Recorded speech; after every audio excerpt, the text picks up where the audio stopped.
So the other day I was working with a young athlete that was struggling when things didn't go their way in a match. When something bad happened, they would think so negatively that it meant that they would begin to act differently, and soon enough their performances would fall off a cliff. Sometimes they even gave up, and the more these moments happened, the worse it got. Yet it wasn't because they didn't have the technical skills or the physical attributes to succeed, it was their mental performance. They were quite simply getting in their own way. They were making the same mistakes over and over again by reacting in the same way that they had done last and got the same poor results. But then something changed. We worked on a simple 3-step process that allowed them to be aware of the negative situation, notice their different behaviors, and create a positive solution. So if you think this could be something that you need, then hang around to the end of this video because I'm going to show you what that exact 3-step process is. But before we start, be sure to like this video, hit subscribe to the channel, and hit the bell so that you are one of the first people to get notified when a new video comes out. But here's a quick story on how my own mental performance was broken. When I was playing cricket, one of the most common problems I had was that when I would get hit for 6, I would see the ball sailing out the ground and then I would lose the plot.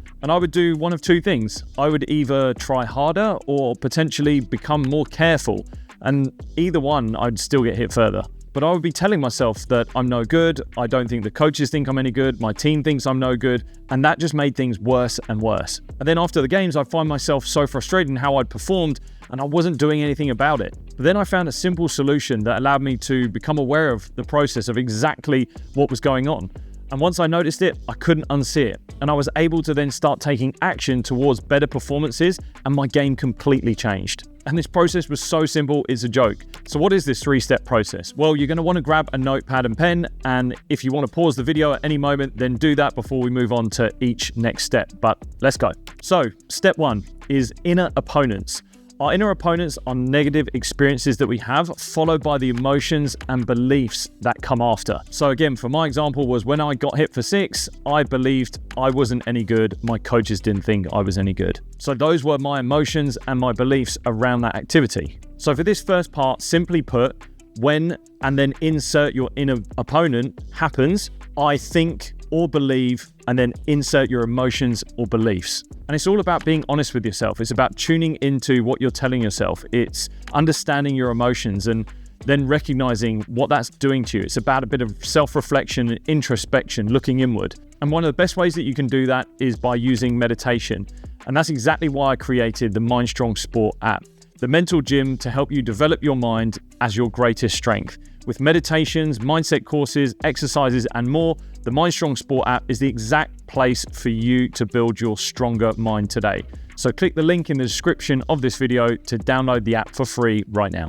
Moving on to step 2, which is your tendencies. Your tendencies are the actions that follow your inner opponents.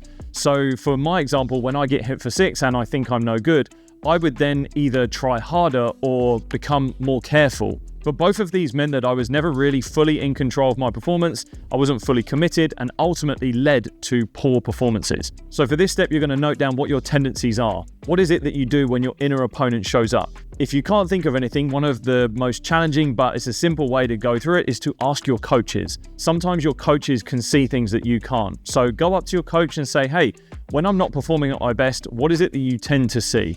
And I did this process before for myself, and it was really helpful because what I thought I was doing is what they saw. And getting that recognition from them meant that I was doing that and I could then start to change it. So what are those tendencies when this inner opponent shows up? Is it that you become really careful, or are you angry? Maybe you become overstimulated and you try harder. And so the note you'll make here in step 2 is to say, when my inner opponent happens, I think, believe, my emotions and beliefs that follow, I then tend to, and then insert your tendencies. And a quick note here is that you may be disappointed in these tendencies that you have, and that's not really the point. It's about reflecting on what it is that you do so that we can move to this final step and actually do something about it. So while it may feel negative, there is going to be a positive outcome from it. And finally, this moves us on to step 3, the most important one, because without this, all of this is for nothing, our solution statement. You're going to create a solution statement, which is a statement that tells you when your inner opponent shows up, what you will do. The goal here is to move away from our tendencies and towards what you would like to see yourself doing. So for example, with me, when I get hit for 6, which is my inner opponent, I will then take a breath and focus on my target next ball. As human beings, we're aiming creatures and we need something to aim towards. So when this negative outcome happens to us, we need a positive solution to aim towards so that we can get straight to action. So here in step 3, you will write when your inner opponent happens, followed by I will, and then the action and solution you would like to see. And that way, this acts as a predetermined plan for when these negative experiences happen, we have a positive outcome that we can start to work towards. It doesn't guarantee our success, but it allows us to feel more comfortable knowing that if we do face a challenge, we've already said what we will do in the face of it. So what next? Well, like anything, it's going to require practice. You're going to need to put yourself in situations, potentially under pressure, so that you have to follow these steps when your inner opponent and tendencies show up. Maybe you set it out as a goal before your training session. You might even tell your coaches what you found, what you're working on, and how you're going to solve the issue, so that in training, they can tell you if that's what they're seeing. And the chances are you'll fail, but that's okay, because at least you've now got a process that can help you turn negative experiences into positive outcomes. And there's also one other thing that you're going to need, but you're going to need to go to this video right now.